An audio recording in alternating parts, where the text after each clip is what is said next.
मैं डॉक्टर अली हसन सिद्दीकी हूँ। अच्छा अली जी, जी। तो आप कैसे देख रहे हैं जो अभी स्थिति सरकार की है, विद्यमान जो सरकार है उसको, और जो पुरानी सरकार थी उसमें कितना फर्क देखते हैं? पहले से बहुत बेहतर है। हाँ। जी। अच्छा। जो आप कह रहे हैं विपक्ष की बात, हाँ। विपक्ष जितना ही कीचड़ उछालेगा हाँ। उतना ही आनंद आएगा और कमल उतना ही तेजी से खिलेगा। खिलेगा। इसलिए कि एक शेर मुझे याद आ गया, हाँ। कमल कीचड़ में खिलता है, हाँ। ये कुदरत का नज़ारा है। हाँ। नाम है इसका बीजेपी, हाँ। लोग कहते हैं हमारा है। अच्छा, तो आपको ऐसा क्यों लगता है कि आप मुस्लिम समाज से आते हैं और बीजेपी जिस तरीके से आरोप लगता है कि बीजेपी तुष्टीकरण करती है, बीजेपी सांप्रदायिक पार्टी है, तो आपका सपोर्ट करना एक अलग ही लगती है चीज़ें? मैं 91 से भारतीय जनता पार्टी का कार्यकर्ता हूँ। हाँ। मेरा प्रेस कॉन्फ्रेंस हुआ, उसमें पूछा गया हाँ। कि आप मुस्लिम समुदाय से हैं, कैसे इसमें सफल होंगे। हाँ। अभी आदरणीय सुनील सिंह जी ने कहा ब्राह्मण की बात, तो मैंने दो टूक में कहा अमर उजाला दैनिक जी। प्रेस वालों से कि हमें ये बता दीजिए कि आदिकाल से अब तक ब्राह्मण कहाँ नहीं थे, चाहे वो मुगलों का राज रहा हो, चाहे चंद्रगुप्त विक्रमादित्य का रहा हो, चाहे क्षत्रियों का, ब्राह्मण हमेशा सर्वोपरि रहा और दशा और दिशा दिया, और हमेशा वजीर जिसको मंत्री कहते हैं वो ब्राह्मण थे। यहाँ तक कि अकबर के वजीर मंत्री वह बीरबल थे, जात के ब्राह्मण थे। मैंने कहा कि भारतीय जनता पार्टी यह टोटल ब्राह्मण क्षत्रिय और व्यापारी और लोगों पर आधारित है, ठीक जनसंघ काल से। लेकिन सपा बसपा और कांग्रेस यह तो एक वर्ग विशेष की राजनीति करते हैं, इनको ब्राह्मण की क्या जरूरत है और क्षत्रियों की। लेकिन भाजपा के इस कार्यशैली को देखकर, इस प्रणाली को देखकर माननीय मुलायम सिंह जी यादव और मुस्लिमों को मिलाकर राजनीति करने में जब असफल हुए, तो ब्राह्मणों को एकजुट करने के लिए, ब्राह्मणों को अपने पाले में लाने के लिए उन्होंने जनेश्वर मिश्र को अपना प्रमुख बनाया।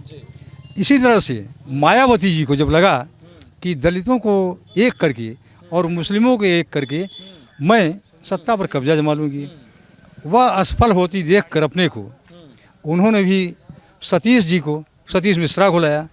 इसका मतलब था कि ब्राह्मणों को लेने के लिए। तो मैंने कहा साफ साफ कि भारतीय जनता पार्टी में जो भी ब्राह्मण हैं, जो भी क्षत्रिय हैं, यह मैं दावे के साथ कह सकता हूं कि भारतीय सभ्यता और संस्कृति की पोषक भारतीय जनता पार्टी है। मगर चाचा जो स्थिति अभी है, विजय मिश्रा जो यहाँ के विधायक हैं, ऐसा कहा जाता है हमारी पार्टी भारतीय जनता पार्टी आचार विचार और संस्कार प्रयुक्त है, और इन लोगों के पास कोई न आचार न विचार न संस्कार है। हमारे यहाँ कोई भी पूजा पाठ हो उसमें निश्चित है पूर्णाहुति जब होती है, हवन होता है, तो वह देसी घी से होता है। मैंने बात कहते कहते प्रेस कॉन्फ्रेंस में यह बात कही कि भारतीय जनता पार्टी में जो भी ब्राह्मण हैं वह शुद्ध हैं और देसी घी के हैं, और ये पूर्णाहुति देते हैं, हवन में काम करते हैं। सपा बसपा और कांग्रेस में जो भी ब्राह्मण हैं वह रिफाइन और डालडा के समान हैं। इसलिए मैं ऐसे ब्राह्मण क्षत्रिय के साथ। ये पेन क्यों लगा रखा है सर?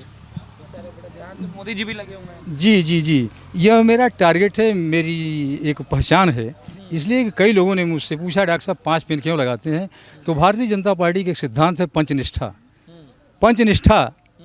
इसको बरकरार रखने के लिए, इसको दिमाग में सेट करने के लिए, इसको बताने के लिए 5 पेन लगाता हूँ। दूसरी बात, एक यशो साहब थे, उन्होंने कहा मुझसे कि 5 पेन क्यों लगाते हैं। हमने कहा मेरी व्यक्तिगत शौक है। उसके बाद जब मैंने हमसे जिदबाजी पर आ गए, अक्सर इसको कोई उद्देश्य होगा। हमने कहा देखिए भाई, छित जल पावक गगन समीरा, पंच तत्व से बना शरीरा, तुलसीदास की चौपाई है। ये 5 पेन 5 तत्वों का बोध कराते हैं। अब गजब वाले मुस्लिम एकदम सेकुलर तुलसीदास की चौपाई भी पढ़ लेते हैं भाई, इसलिए कि मैं हिंदुस्तानी हूँ, मैं पाकिस्तानी नहीं हूँ। मैं भारत माँ की संतान हूँ, न हिंदू न मुसलमान, मैं भारत माँ की संतान हूँ और भारत माँ के लिए अपने प्राणों को निछावर। और जय श्री राम और वंदे मातरम कहने में कोई गुरेज नहीं। इसलिए कि एक स्टेटमेंट मेरा आया था जब माइनॉरिटीज़ का मैं जिला अध्यक्ष था, कि भारतीय जनता पार्टी जो तुष्टीकरण का विरोध करती है, यह तुष्टीकरण का विरोध समाप्त नहीं होगा। यह विरोध तब समाप्त होगा जबकि यहाँ के मुसलमान जो रहते हैं, यहाँ सपना देखते हैं पाकिस्तान का, उनकी नागरिकता और मताधिकार छीन लिया जाए, सपा बसपा और कांग्रेस का घिनौना खेल समाप्त हो जाएगा। तुष्टीकरण भारतीय जनता पार्टी को कहना नहीं पड़ेगा, इसमें समय बर्बाद नहीं होगा और समय आ गया। जी, आप भी मतलब चाहते हैं कि जो विरोध करते हैं, जो मुस्लिम विरोध करते हैं, और जिस तरीके से जनसंख्या कानून की बात हो रही है उसका भी विरोध चल रहा है, और कहा जा रहा है कि जो मतलब ज़्यादा बच्चे हो तो नागरिकता छीन ली जाए, तो आप उसके एग्री करते हैं? बिल्कुल बिल्कुल नागरिकता छीननी चाहिए। इसलिए कि मेरे गांव की बात है कि इसलिए मुस्लिम समाज जो 12 यूनिट कार्ड है 60 किलो ले जा रहे हैं राशन, 14 यूनिट का 70 किलो ले जा रहे हैं। भारतीय जनता पार्टी से उनका लेना देना नहीं, योगी जी के प्रति, मोदी जी के प्रति कोई स्नेह और प्यार नहीं। तो ये जो हमारा नाजायज़ जा रहा है, ऐसे लोगों के पास न जाए, ये मेरा कथन है। और आप क्या सोचते हैं जनसंख्या कानून के बारे में? जनसंख्या कानून बहुत ही अच्छी चीज़ है और योगी जी के इस कार्यक्रम का मैं पहल करता हूँ। पहल कर, जी। और वैसे जो विरोध कर रहे हैं वो तो कह रहे हैं कि मुसलमानों के भले के लिए मैं बात कर रहा हूँ। नहीं, विरोध करने वाले करते रहे, उनकी तो मानसिकता दूषित है, उनका विचार दूषित है, उनके भाव दूषित हैं। इसलिए कि वो भारत को अपना देश नहीं मानते, भारत को अपनी मातृभूमि नहीं मानते। अब इससे बढ़ क्या कहें। अच्छा चाचा, एक चीज़ आपसे जानना है, अब विजय मिश्रा जो है अभी जेलवा में है, अब जेल से बाहर आ जाएंगे, कहते हैं बहुत प्रभाव है उनका, तो कैसे बीजेपी आ जाएगी? अब उनके प्रभाव से बीजेपी रुकने वाली नहीं है, हाँ, समझ गए ना। बीजेपी पर इस समय पूरी जनता का ध्यान है, उनके एक कहने से कुछ नहीं होगा।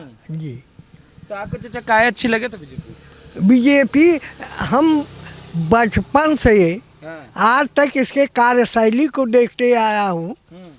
जब इसकी स्थापना हुई थी, हम लोग 52 से आरएसएस के सिपाही थे, राष्ट्रीय स्वयंसेवक संघ के, अच्छा 52 से। अच्छा, और जब जनसंघ बना ना, पहला चुनाव जनसंघ लड़ा, तो उस समय भी हम लोग कार्यकर्ता बन करके उसमें सक्रिय रहे और अंत तक सक्रिय हैं अब तक।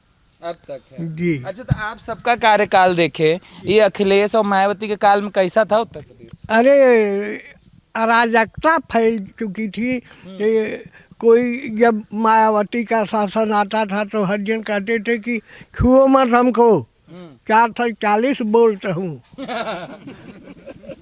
समझ गए ना। अच्छा, और जब अखिलेश जी का साम्राज्य आया तो अहिर रहने नहीं दे रहे हैं, सारी सब दखलंदाजी, जहाँ सरकारी भूमि है उनकी है, सब है, ये है। आही अहिर की एक गति, आही से बड़ा अहिर, आही तो है जब तब डसई, हरदम डसई अहिर। हाँ कह रहे हैं कि जातिगत राजनीति चल, जी। और बिजली रोड उस समय कैसे हुआ करता था? 4 घंटा लाइन और रही या 6 घंटा, संझा आए तो रात भर न रहे और सवेरे आ जाए दिन भर न रहे। यही वो समय का कार्यक्रम बिजली के रहा। अब कम से कम 18 घंटा कंटिन्यू बिजली मिलती है।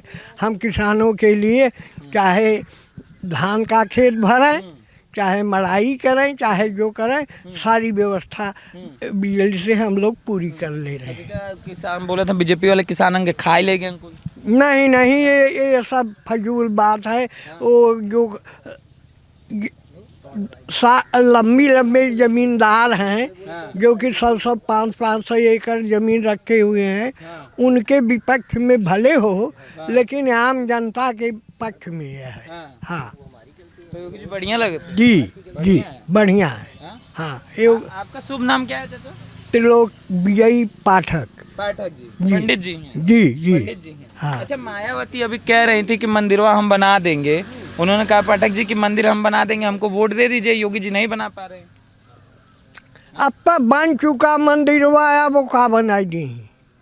हाँ, अब तक बन चुका मंदिर। हाँ हाँ, अब उसका शुभारंभ हो गया, कोर्ट उसको आदेश दे दिया और वो बन रहा है। उनके रोकने से अब रुकने वाला नहीं है मंदिर, वो बन के रहेगा। हाँ। और अखिलेश के बारे में क्या विचार है आपके? अखिलेश तो बताया ना कि उनके पिता मुलायम ने वहीं अयोध्या कांड के लिए गोली चलवा दिया। कहा पक्षी पर नहीं मार सकता, वहाँ अपने रणबांकुरे जो थे वहाँ चढ़ करके और अपने उसको अंजाम दिया और सब कुछ किया। ये देखते रह गए। शहीद गोली खा करके शहीद हुए, लेकिन हटे नहीं अपनी ड्यूटी से। और वही कल्याण सिंह का ज़माना था कि उन्होंने सारा इल्ज़ाम अपने ऊपर लिया कि हमारी जो सेना या हमारे सिपाही हैं हमारे आदेश से बने थे, उनका कोई दोष नहीं है, दोष मेरा है, जो कि मैंने उनको आदेश गोली चलाने का नहीं दिया। तो मुलजिम मैं हूँ, हमारे ऊपर मुकदमा चले, हमको जेल हो जाए, लेकिन हमारे किसी अधिकारी या कर्मचारी के ऊपर कुछ न हो। ये कल्याण सिंह का वक्तव्य था। तो खुश हैं चाचा मंदिर बन? जी जी जी। जाएंगे जब मर जाएगा दर्शन वर्शन? अरे खूब जाते हैं। अच्छा जाते हैं? हाँ हाँ, विजय दिवस पर जाता हूँ। 6 दिसंबर को हर साल जाता हूँ जी। अच्छा, आप संघ से थे तो ईंटा मीटा लेके आप भी पहुंचे थे? जी जी जी जी। ईंट का पूजन हुआ था हर घर पर, हर गांव में, हर घर घर पर शिला पूजन हुई थी। हम लोग उसको ले जा करके वहाँ पहुँचाया। आज भी सभी ईंटें, बाबू जय हो, सभी ईंटें रखे हुए हैं। हाँ।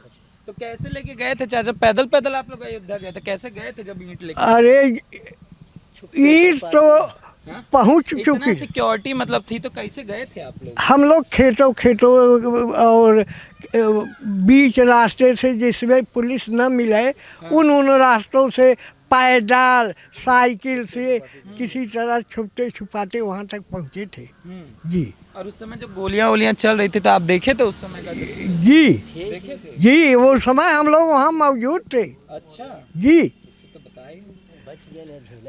बच गए? अरे वो तो बचे चाचा? विधाता नहीं मान सकते, जा दिन जाकर अवध है पूजे नहीं करार, ता दिन ताको माफ है, आयगुन करे 1000, 1000 आयगुन करे। जिसकी विधाता ने जो आयु रख दिया है उसके पहले कोई मार नहीं सकता है।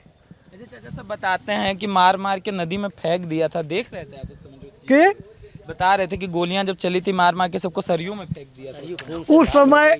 उस समय मैं उस तरफ नहीं था, दूसरी तरफ था, सरयू के तट की तरफ नहीं था। नहीं था जी, देख नहीं पाए, तभी बच गए। हाँ नहीं तो फेंक दिए जाते। फेंक दिए जाते। आपके साथी वाथी जो उस समय कोई था कि उस समय मार दिया गया? नहीं, ऐसा आप लोग अलग तरफ थे जो साथ में गए? जी।